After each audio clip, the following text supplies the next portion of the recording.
Welcome to the programme. We start with breaking news coming out of New Zealand, where police have shot dead a man after he stabbed 6 people at a supermarket.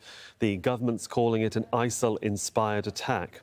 Authorities say the attacker was a Sri Lankan national who'd been in the country since 2011 and was on a security watch list.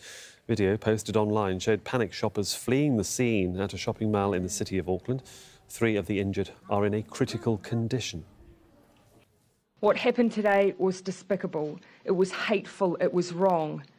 It was carried out by an individual, not a faith, not a culture, not an ethnicity, but an individual person who was gripped by ideology that is not supported here by anyone or any community.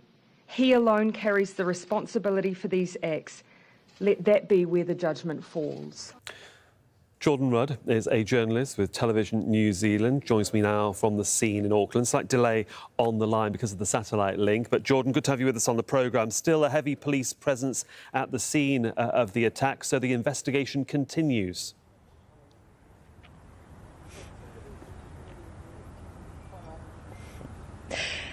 Good evening, that's right. At 7 p.m. here in New Zealand, and emergency services were called here just after 2:30. And as you mentioned, there's still a heavy police presence at this Countdown supermarket in West Auckland, one of New Zealand's largest city. To my left and to my right, this is a main street we're on, and both ends are cordoned off with police lights flashing. And as you can probably see behind me, there are police carrying out investigations as to what happened today, and it was chaotic scenes. When we got here shortly after 2:30, there were people running, there were cars whizzing around the streets, and people didn't know what was going on, and most notably the sound of sirens echoing out around the region.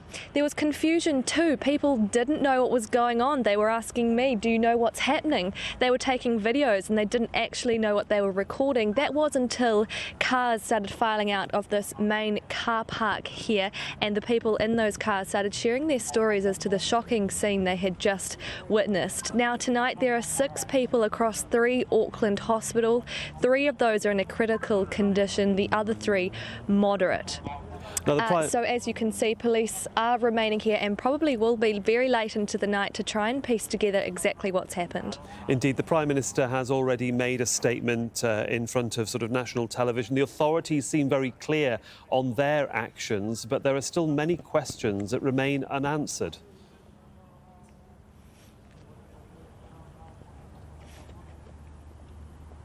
That's right. The Prime Minister, Jacinda Ardern, came out very strong, saying this terrorist, quote, is an ISIS sympathiser. He was a known threat and has been since 2016, which is the reason why up until now he's been under constant surveillance. He was considered a threat to public safety after twice buying large hunting knives and possessing Islamic State videos. He'd only recently been released from prison and, like I said, was under that constant surveillance.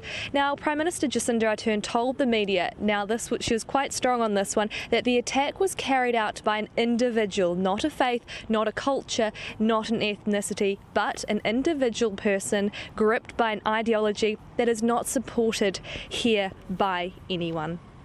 Jordan. Back here, all Countdown and pharmacy staff who were locked down in this mall have come out, which was good to see, all looking visibly shaken, but now investigations continue. Jordan Rudd from Television New Zealand, thanks very much for joining us from Auckland.